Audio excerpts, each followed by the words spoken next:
You see a listing online, a house for $5,000 in the United States. You might think it's a scam or an economic anomaly, but this is not an economics video. That number, that price, it is not a data point. It is a gravestone. The price of a home is the market's final verdict on its history, and the cheapest towns in America are not cheap. They are haunted, not by ghosts necessarily, but by history, by tragedy, by bad decisions, by unsolved murders and dreams that died violent deaths. Today we are not browsing Zillow. We are opening forgotten archives. We will investigate 10 towns and the real story of what happened, the story that forced everyone to leave. The price tag is just the final chapter. We are here to read the first. We will begin with the great visible scars left on American society, and then descend into the personal, buried mysteries that stain the land itself. Number 10. Detroit, Michigan. Homes that sell for less than a used car. Entire city blocks available for pennies on the dollar. To understand the price, you must first understand the dream that died. This was the arsenal of democracy. This was the home of the Fordist dream, a promise that one man with one factory job could support an entire family, buy a home, and build a life. It was the American dream, mechanized and mass-produced. And then came July 1967, the 12th Street riot. It was not a riot, it was an uprising. 5 days of fire, confusion, and suppressed rage that left 43 people dead and thousands of buildings burned to the ground. It was a scar from which the city would never recover. The riot triggered the White Flight, one of the largest mass exoduses in modern history. The middle class and the tax base they represented evaporated. They left behind a skeleton of infrastructure, a city designed for 2 million people, with less than 700,000 left to pay for it. The $10,000 homes you see today are not a bargain. They are artifacts. They are monuments to a fallen empire and the dream that burned down in a single summer. Number 9. Flint, Michigan. Homes famously listed for less than the car parked in the driveway. The tragedy of Flint is not a natural disaster. It is a betrayal. It is the story of a city built by General Motors that was abandoned by its creator. But the true unforgivable story is the water crisis. This was not an accident. It was a series of cold financial decisions. To save money, officials switched the city's water source to the toxic Flint River. The residents complained immediately. The water was brown, it smelled, it tasted like metal. They were told it was safe. They were lied to. For 18 months, the government denied the problem, as lead leached from the old pipes into the bodies of its citizens. A 2017 report from the Michigan Civil Rights Commission called it, unequivocally, a consequence of systemic racism. The permanent damage was not just to the health of a generation. It was the complete destruction of public trust. The price of a home in Flint does not reflect the value of brick and mortar. It reflects the market value of a promise, broken by the very people who were supposed to protect you. Number 8. McAllen, Texas. Suspiciously low, a fraction of the national average. McAllen is not haunted by a ghost, it is haunted by the present. This is the story of the psychological toll of living on a razor's edge. McAllen is the epicenter of the American border debate. It is a city living in a perpetual state of high tension. It is a place of walls, checkpoints, and a constant, low-level hum of political and social friction. The story of McAllen is the story of two worlds colliding, a unique, vibrant, bilingual culture that also exists in a permanent state of instability. The local news is the national news. The problems of the world are not on television. They are in the backyard. The low price of a home in McAllen is not a mystery. It is the discount you get for agreeing to live on a geopolitical fault line. It is the price you pay for stability. Number 7. Kansas City, Missouri. A $50,000 home on one side of the street and a $500,000 home on the other. The story of Kansas City is the story of a single line drawn on a map. That line is Troost Avenue. For decades, Troost was one of America's most infamous and explicit red lines. Redlining was the systemic racist practice where banks drew literal red lines around minority neighborhoods, refusing to lend money for mortgages or improvements. The archives of old lending maps show it clearly. West of Troost, investment flowed. Neighborhoods flourished. East of Troost, investment was starved. Neighborhoods decayed. This was not a market force, it was a decision. The high crime rates you see today are not the cause of the low prices. They are the symptom.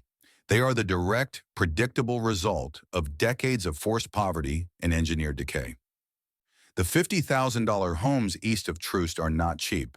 They are the physical evidence of a historical wound, deliberately inflicted, that has never been allowed to heal. Number 6. Greenville, Mississippi. Homes for less than a used jet ski. This is the heart of the Mississippi Delta, the birthplace of the blues. This land is haunted by music, by hardship, and by water. The defining tragedy of Greenville is the Great Mississippi Flood of 1927. This was a biblical catastrophe, a natural disaster of almost unimaginable scale. The levees broke. The city of Greenville was submerged under 10 feet of water for months. It was not just a flood, it was a social realignment. The disaster exposed the brutal racial caste system of the plantations and became the single greatest catalyst for the Great Migration, when millions of Black Americans fled the South for the North. They fled the water, but they also fled the oppression that the floodwaters revealed. The music born here, the blues, is the sound of that struggle. When you buy a cheap house in Greenville, you are not just buying property. You are buying a small piece of a great, tragic, and profound history. A history that the rest of the world has largely left behind. If those first 5 towns are the scars of our society, these next 5 are the personal mysteries, the whispers in the dark, the cold case files left open to time. Number 5. Perch Cheney, Michigan. Land is nearly free. The population is 0. Perch Cheney was once a thriving 19th century logging town. It had a hotel, a general store, and over 100 residents. Then it was simply wiped out. The history books are thin. They suggest the town was abandoned when the timber ran out. But the local legend tells a much darker story. It is the story of a witch who lived on the edge of town, whose child died during a brutal outbreak of diphtheria. The legend says in her grief she cursed the town and all its children. The disease ravaged the settlement and the survivors fled, never to return.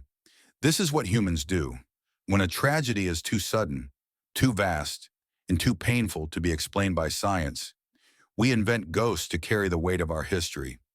Today, nothing is left of Perch Cheney but a few crumbling foundations and a small, overgrown cemetery. No one lives there.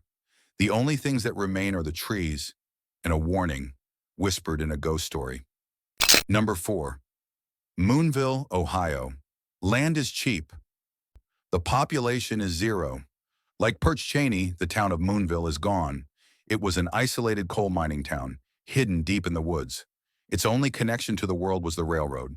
But the Moonville Tunnel remains, and it is considered one of the most haunted places in the country, haunted by 2 primary legends. The first is the brakeman. The story, dating to the 1800s, tells of a railroad worker who was struck by the train and gruesomely decapitated. They say his lantern can still be seen, swinging in the dark as he searches for his lost head. The second is the lavender ghost. The legend speaks of a young woman, perhaps a passenger, who was also struck and killed on the tracks. Visitors to the tunnel today report an overwhelming sweet smell of lavender in the cold, damp air. Right before they see her apparition, the town itself is forgotten. It has been completely overshadowed by the violent, tragic stories of the railroad that was once its only lifeline. Number 3. Portlock, Alaska. Unclaimed land. Population 0. This is not a ghost town. This is a cold case. Portlock was a small, remote cannery village on the edge of the Kenai Peninsula. Sometime between 1949 and 1951, the entire town, mostly Aleut natives, fled. They abandoned their homes, their jobs, and their possessions. The post office shut down in 1951, and no one ever came back. Why? The archives tell stories of hunters and loggers who would walk into the woods and never be seen again, of bodies being found, torn apart, floating in the lagoon. The locals, hardened Alaskans, were terrified. They blamed a creature from their folklore, the Nantian, a large, hairy, Bigfoot-like beast that they believed was hunting them. They pleaded with the cannery owner to move them. Eventually, they gave up and simply left. Portlock is an unsolved mystery. The land is cheap because no one has ever been able to explain what happened there, and whatever it was that scared an entire town of hardened frontiersmen into leaving, it may very well still be there. Number 2. Govan, Washington. You can supposedly buy the entire town for the price of a used car. Population, approximately 3.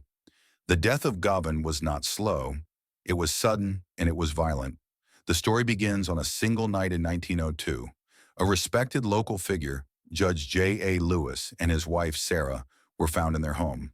They had been murdered in their beds. The weapon was an axe. The crime was brutal, personal, and it terrified the small community. But worse, it was never solved. In a town that small, an unsolved murder is a poison. Everyone becomes a suspect.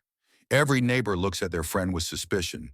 That fear, that paranoia, it was the real murder weapon. It was the blow that killed the entire town. People moved away, one by one, until nothing was left but the silence of an unanswered 120-year-old question. The cheap property in Govan is not empty. It is filled with the weight of that silence. Number 1. Beulah, Pennsylvania. Land that has, at times, sold for $1. This land is haunted by the most powerful ghost of all, a failed dream. Beulah was not a mining town. It was not a logging camp. It was founded in the early 1800s by a group of Welsh spiritualists. It was meant to be a utopia, a paradise on earth, built on ideals of shared community and spiritual enlightenment. But utopias fail. The Pennsylvania winters were harsh. The farming was difficult. The isolation was extreme. The grand spiritual dream collapsed under the weight of simple, harsh reality. The founders grew old. They died, or they moved on. And all that is left of their paradise is their cemetery, now swallowed by the forest. The land is cheap because it is a graveyard, not just of people, but of an idea.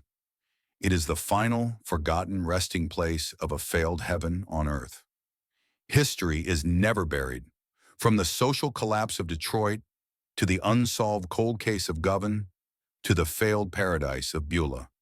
10 towns, 10 tragedies.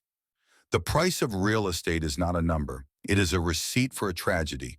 It tells you, in dollars and cents, the exact market value of an unsolved murder, the cost of a broken promise, the weight of a dream that failed. History is never truly buried. It just waits, patiently, for someone to come along and listen. After hearing these 10 stories, which town's past do you believe is more than just a local legend? Let me know your thoughts in the comments. These tragedies are carved into the American map. And if you think the Govan axe murders were dark, wait until you hear the story of the family that vanished from the woods of Bennington. Click the video on your screen right now for one of America's greatest unsolved mysteries.